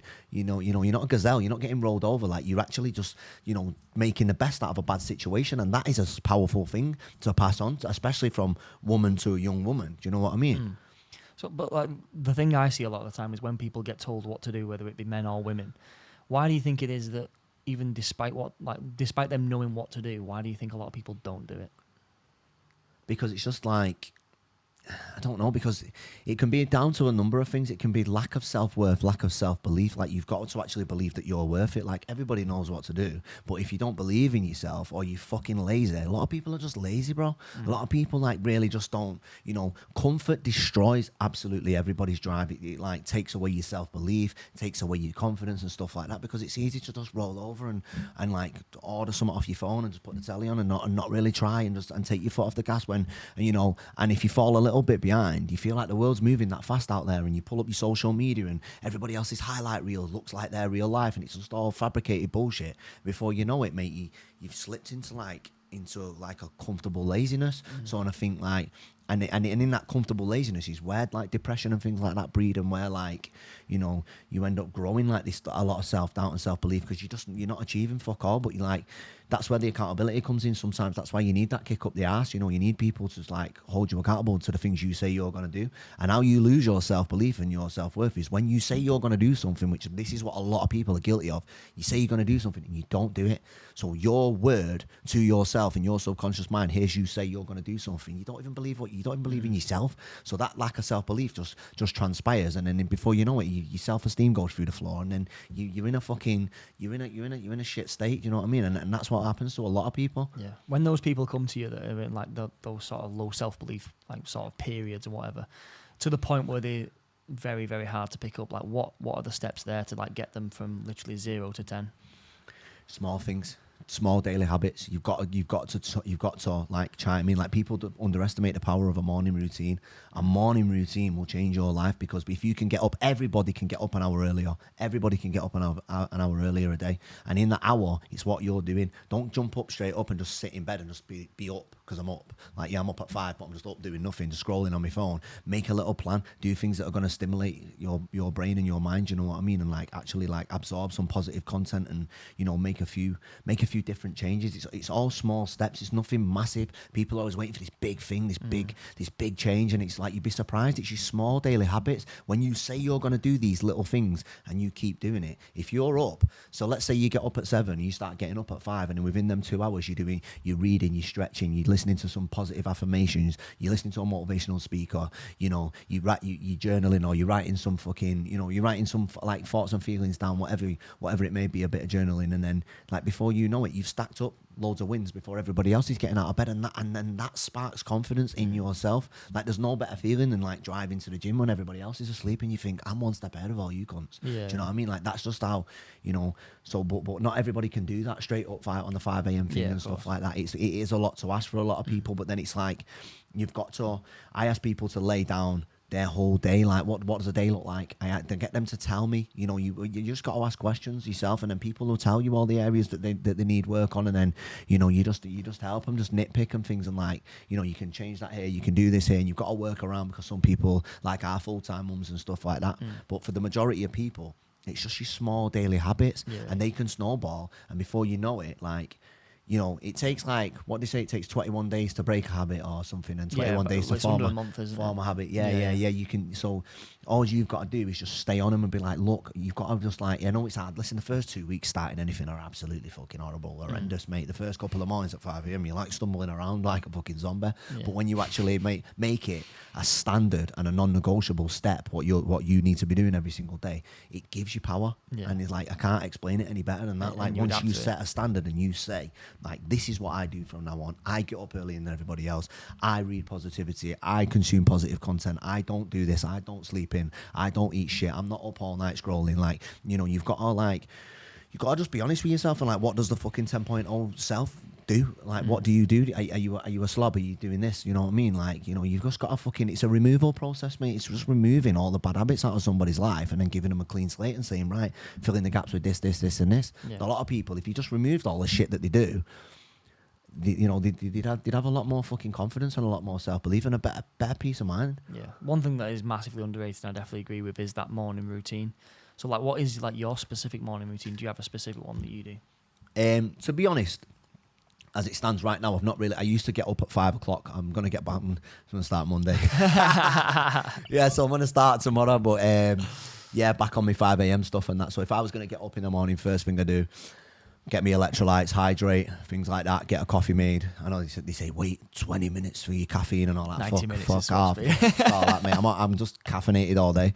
So I'm on a black coffee as soon as in the morning. First thing I get up, and I'll put on I'll just put YouTube on, put like so I'm a Christian, so I'll put on like a sermon or something like that, put one of the pastors on, they'll be speaking, like, you know, it's just like background noise and stuff like that. And then I'll if I do a bit of reading or something, and then I'll wait about 20 minutes, obviously have my morning shit or whatever, and then I'll just get out, whip up my phone, and I've always got comments, so then I'm replying to people's messages and like you know, just exchanging positive messages back and forward. That helps me. Do you know what I mean? People like, because a lot of people that message and comment, it's like, so if I'm up at 5, I'll get comments from like 2 hours ago, and I'm like, and you wonder why, why you're in this state, because you're up all night scrolling on fucking TikTok when you should be in bed ready to attack the day. Tomorrow you shouldn't be fucking up all night scrolling, just doom scrolling, consuming mindless bullshit, and then you stumble across a motivational video and it changes you.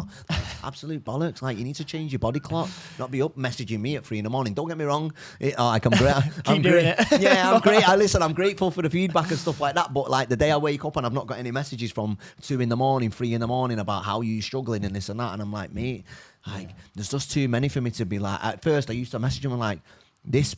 Whatever. Sometimes if I get the odd little bit of trolling or whatever, I'll be like, yeah, but like, people who are really doing something with their lives aren't up at 2 o'clock in the morning, mate, hating on other people. Just let that sink in.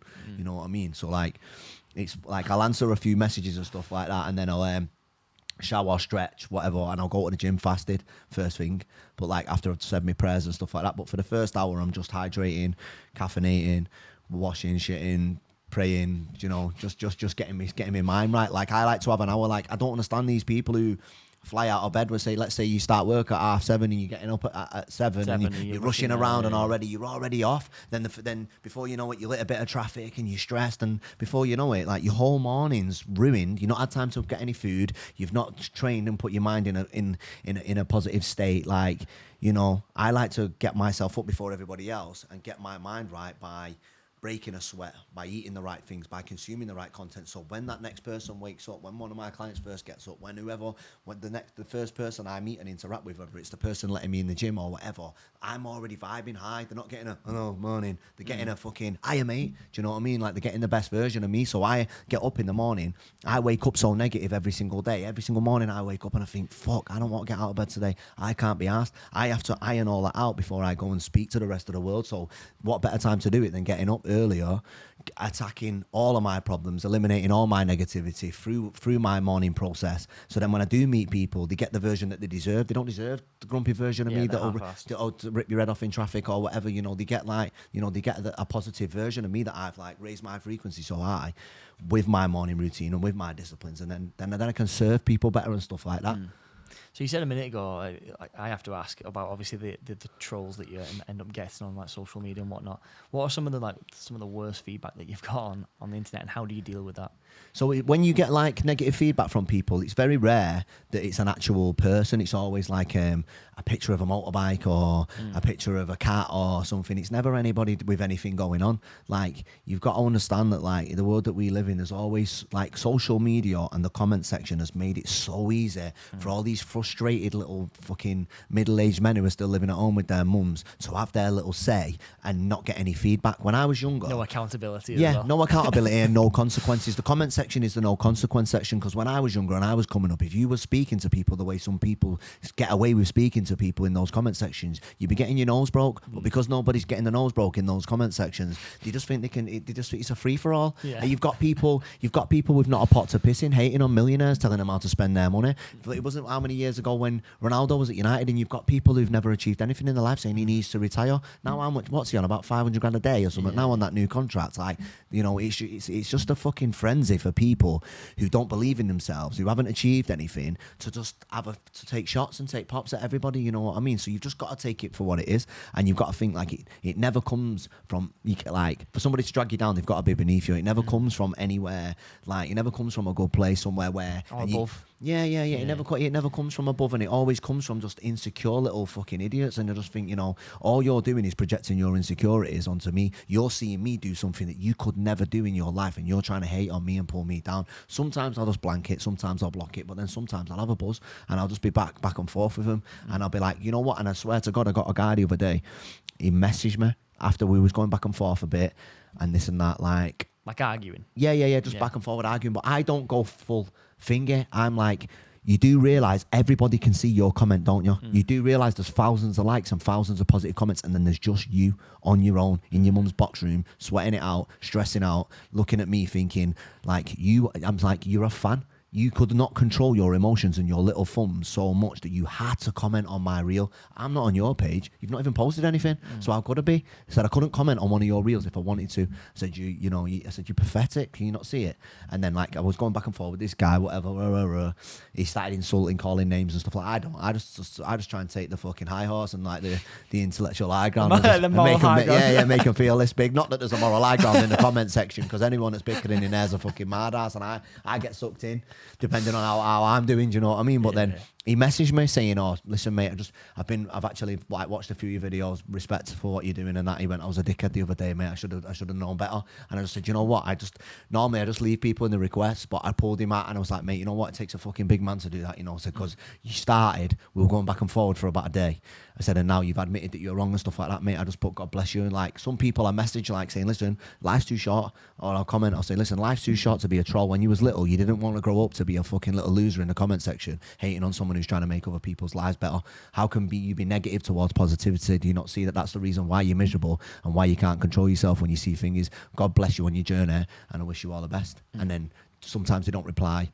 Sometimes they just put knob, or they just put, you know what I mean, or just a little thing. But I mix my page up with a bit of banter and stuff like that. Like I'll screenshot a couple of comments and I'll put it on a reel of me laughing in the car with it on, like with a bit of tune in a little tune in the background or whatever, you know, just to fucking play the game. Like it's a serious like page and stuff, and it's there to help, but there's a bit of banter. I'm a human being at the end of the day, and like, you know, as much as I can give you all like you can put me on the spot to like answer questions and things like that. When someone puts me on the spot when it comes to like taking shots, I think I've got a better mouth than anyone. I could fucking slate you if I really wanted to. So sometimes I have a little jab back, but it's all fun and games to me. It doesn't really like you hear about people and they take all these trolls and that serious. Like, don't get me wrong, like when people are threatening you and stuff like that, you're like, fucking hell, but really. But when you really unpack it, you think anybody who's throwing threats out in the comment section, no one who's serious is going to tell you what they're going to do. They're just going to do it. You're not going to incriminate yourself on a fucking message or a comment section for thousands of people to see.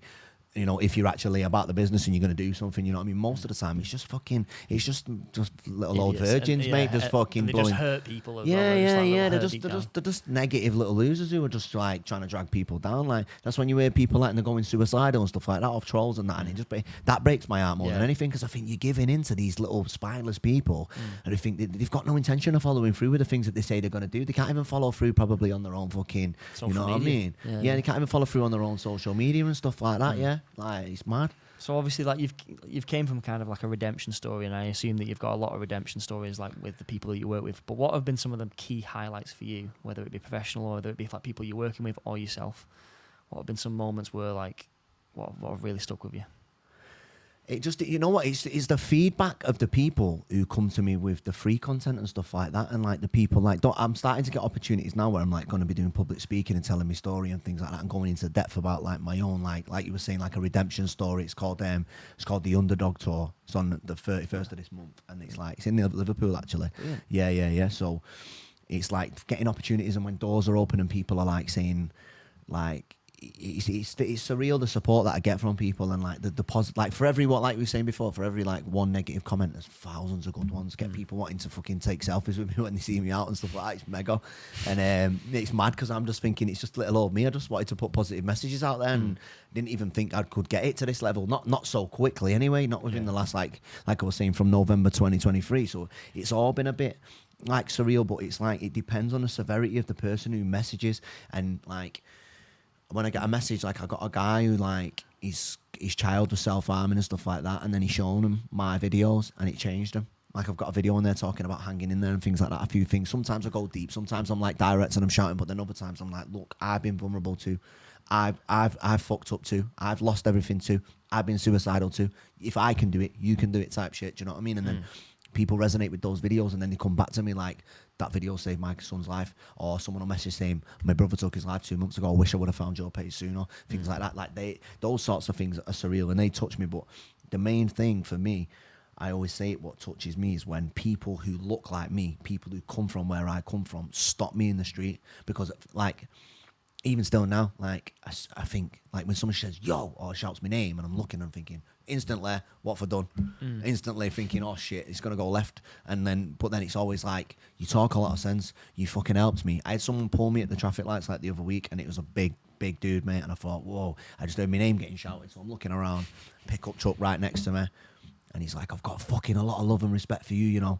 And I was like, all right, mate. So I'm thinking, fucking hell, mate, you look like you could eat me alive. I was like, it's nice one, mate. He went, nah, listen. He went, I'm fucking serious. He went, I was in a dark place, very dark place, mate. And he went, and you fucking got me out of it, mate. He was like, you don't understand, Peter. I love you. And I was like, yeah, I love you too, mate. Thanks. Like, cheers. And then he just span off in his van, and I was like, and it's just moments like that. Yeah, that's surreal. Because I know how much it takes, and I know when I was in my like introverted self, and I was scared of my own fucking shadow, and I didn't want to unpack all my fucking wrongdoings, and I didn't want to look in the mirror and say, you're a piece of shit, sort yourself out. And I was scared. That's what personal development does. It teaches us to look in the mirror. It tells us, like, you know, I've not got it all figured out because I fucked up. I did this. I did that. It's, you know, you've got to point the finger at yourself. There's nobody left to point the finger at. When you decide to make a change and flick that switch, it's like people say, it's you versus you. Well, it actually fucking is. It's you versus the old you. You've got to like kill that person off, and it takes a lot of like, you know, it's not easy to say, right, I was a lying, cheating little fucking knobhead. Like it's not easy for a man like me to do that. Do you know that? And that's why a lot of guys don't do it. So when you see somebody who approaches me in the street, who comes from a rough background and it's ego driven, and they've probably been to prison and they've done all these things, but you know, like they've been fighting wars behind closed doors that nobody fucking speaks about or sees about. Like a lot of men do this, a lot of men fight like intense wars, and like they're involved in a lot of spiritual warfare behind closed doors, and they've got nobody to speak to, and they don't know anybody who will even resonate with how they're feeling. And then when they see a video like mine talking about vulnerability and saying like, look, me too, like it's not just you, it's me as well, like I fucked up, like I got myself to the end of the rope, like I was contemplating taking my own life.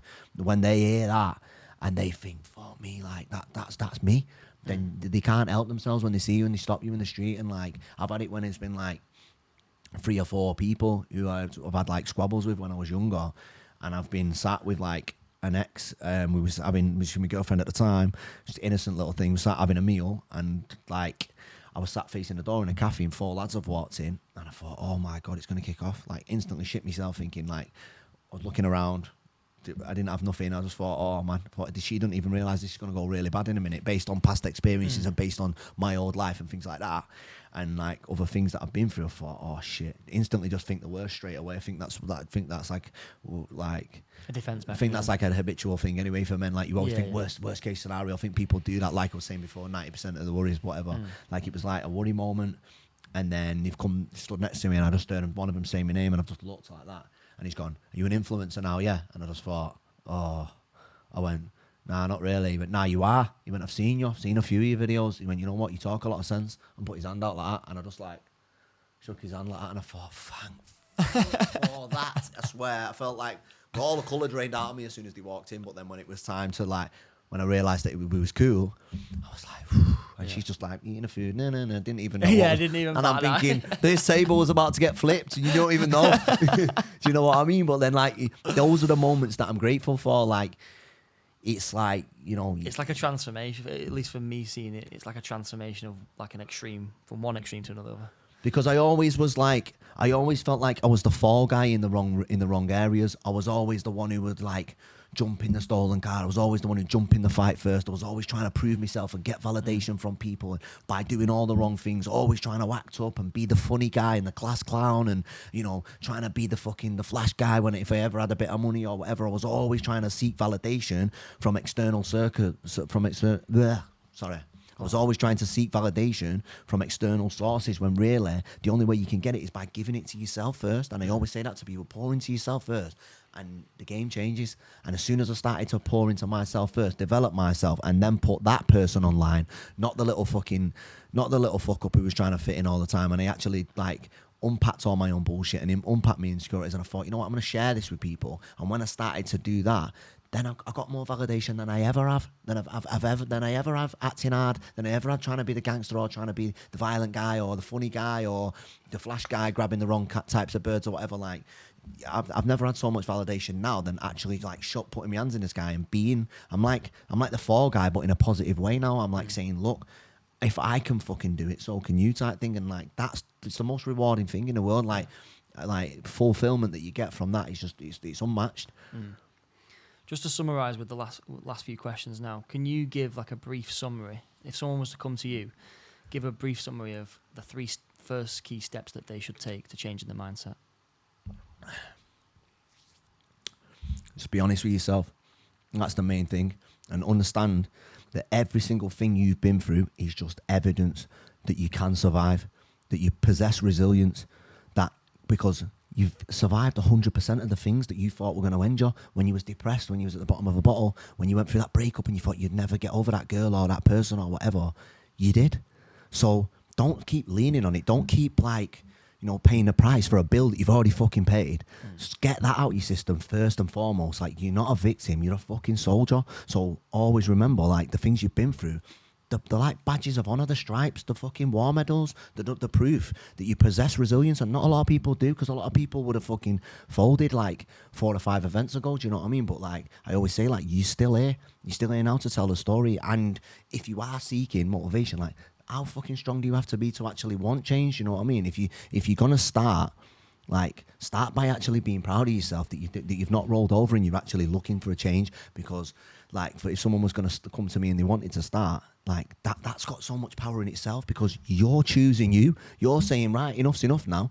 Like, it's got to be an enough's enough moment for you to even start to even want help in the fucking first place. You know what I mean? So like, that's the first thing I would say. And then the second thing I'd say is like, you've just got to take the blame for everything. Even if it was like 5% your fault, no matter how bad it was, no matter what the relationship ended like, do you know what I mean? You were still involved in it. You made a poor choice. You made a poor selection. You could have said no when you know what I mean? When you said yeah, and you said no, and you could have said yeah when you said no. So like, you know, you've got to take ownership of your own life, and that involves getting rid of the victim mentality. Stop dwelling on the past and trying to fucking pay old bills that you've already fucking paid. Do you know what I mean? And then understand that like all the results that you've got now are based on a choice that you've made. So now it's time to start making better choices, and the first place you do it is in the relationships in your life. Look at all your friends, look at the people around you. You see it all the time.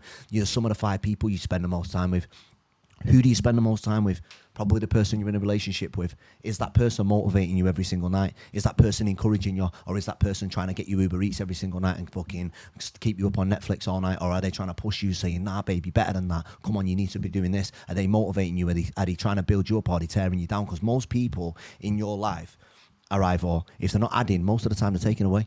Do you know what I mean? So you've got to look at every single relationship, friendship, partnership, whatever in your life, and say, is this a connection or an attachment? Because a connection will fuel you, an attachment and will drain you. So a lot of people don't, like, they always say, oh, but I've known them years and this and that. Time means absolutely nothing. I could meet you today and you could have a better intention for me than someone who's known me since we were kids. Do you know, envy lives close to home, jealousy lives close to home, you know what I mean? So like, you'd be surprised. Use the tools, use your internet, use things like that, make better connections, better friendships, people with better habits and better lifestyle choices and stuff like that. Have connections that actually feed you. Get people that actually bring shit to the table instead of people who are just sat there with an empty plate looking at you. You know what I mean? It, like, the relationships in your life will determine and dictate the relationship you have with yourself. Like, how can you, if you're surrounded by people who don't love themselves, who fucking treat themselves like shit all the time, it's a matter of time before you're in the same boat. Before you know it, you've lost your own identity and your own authenticity, trying to live out the lives of other people and fucking losers and shit like that. I was guilty of that for years. I had the wrong kind of people around me now, but I've changed myself so much now and set standards and set boundaries. Those same people, they're gone. I can't even hear them. Not even got my name. Not even got my number anymore. So like, you know, that let them watch from a distance. So like, focus on the relationships in your life as well. They're massive. And when you do that, then you can make time to focus on the main relationship in your life, the relationship with yourself. And then I always say to people, if whatever you believe in, like, as human beings, we're natural worshippers. We always look for answers. We always look for something greater than ourselves. So if you haven't got a relationship with God, get one. If you know, everyone talks all this shit about the universe and all this it's bollocks. Like, you get a relationship with God, knuckle down on you, the relationships in your life, and you know that you'll be surprised. The game changes when you start doing those things. So honesty, accountability, and then relationships. Self-honesty. Like, you are the fucking judge, jury, and executioner in your life.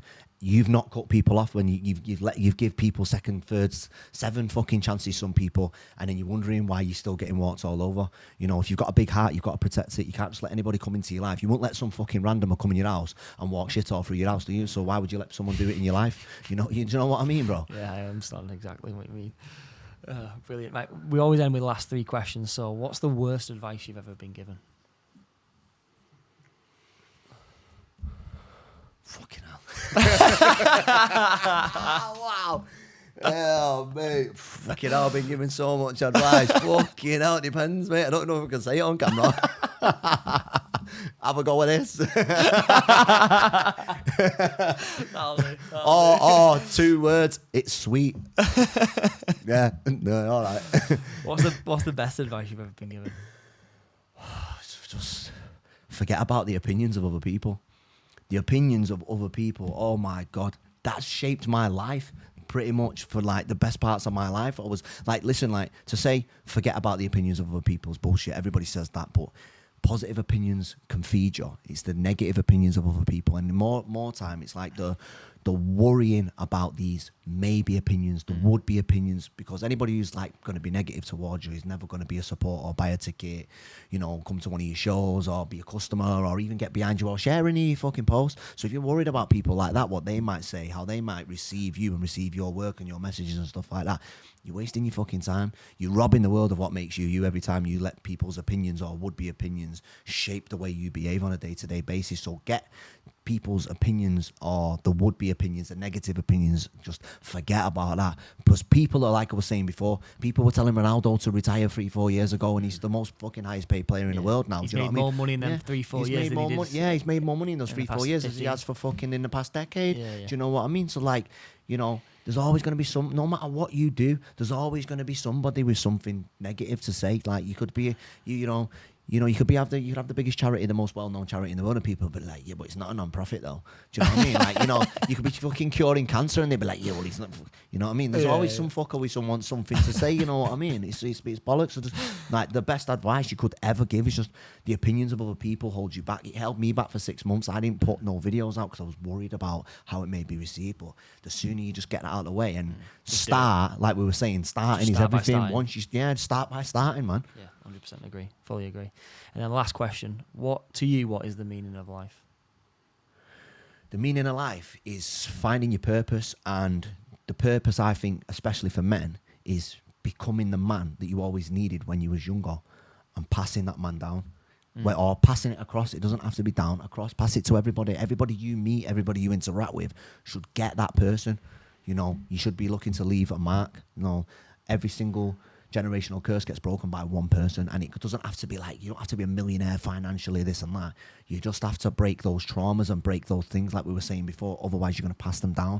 Do you know what I mean? So I think you find your purpose, and as a man, your purpose is just to be the best version of yourself, be that 10.0 person, be the best dad on the playground, be that fucking strong, masculine man for your family and for your friends and the people, even if you've not got a family like me. Like, be the person, you know, that your friends need and the people you care about deserve. Do you know what I mean? Yeah, it's a great answer. Absolutely love that.